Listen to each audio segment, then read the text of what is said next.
துரோகத்திற்கு இபிஎஸ்க்கு Nobel பரிசு தரலாம். KA. Sengottaiyan பேச்சு. கண்ணீர் விட்ட செங்கோட்டையன்.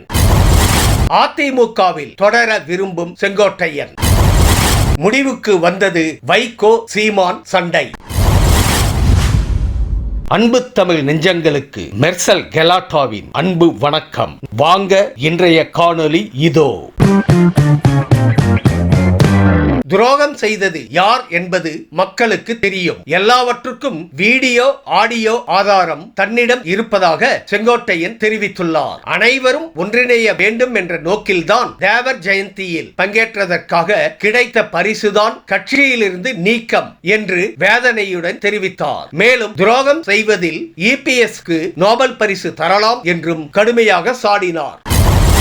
அதிமுகவில் இருந்து என்னை நீக்கியதால் கண்ணீர் சிந்தினேன். இரவு முழுவதும் தூக்கம் வரவில்லை என்று செங்கோட்டையன் வேதனையுடன் கூறியுள்ளார். எம்ஜிஆர், ஜெயலலிதா என அனைத்து தலைவர்களிடமும் விசுவாசமாக இருந்த தன்னை நீக்கும் முன் ஒரு நோட்டீஸ் கூட கொடுக்காதது ஏன் என கேள்வி எழுப்பினார். குறிப்பாக இபிஎஸ் அதிமுகவின் தற்காலிக பொதுச் செயலாளர் தான் எனவும் அவருக்கு இன்னும் அங்கீகாரம் கிடைக்கவில்லை என்றும் செங்கோட்டையன் கூறியுள்ளார்.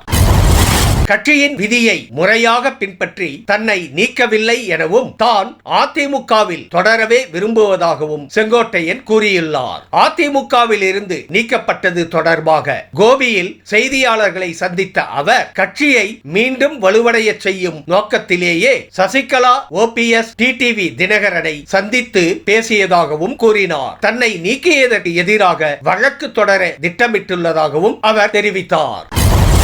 தமிழ்நாட்டு அரசியலில் சீமானுக்கும் வைகோவுக்கும் மோதல் இருப்பதாக அவ்வப்போது பேசப்படுவது வழக்கம். ஆனால் இவர்கள் இருவரும் ராமநாதபுரத்தில் ஒன்றாக பேட்டியளித்த சம்பவம் கவனத்தை பெற்றுள்ளது. தேவருக்கு மரியாதை செலுத்திய பின் பேட்டியளித்த சீமான் வைகோ காத்து கொண்டிருந்ததை பார்த்தார். தனது பேட்டியை நிறுத்திவிட்டு வைகோவுக்கு வழிவிட இச்சம்பவம் நிகழ்ந்தது. சமீபத்தில் கூட அப்போலோவில் வைகோவை சீமான் சந்தித்திருந்தது குறிப்பிடத்தக்கது.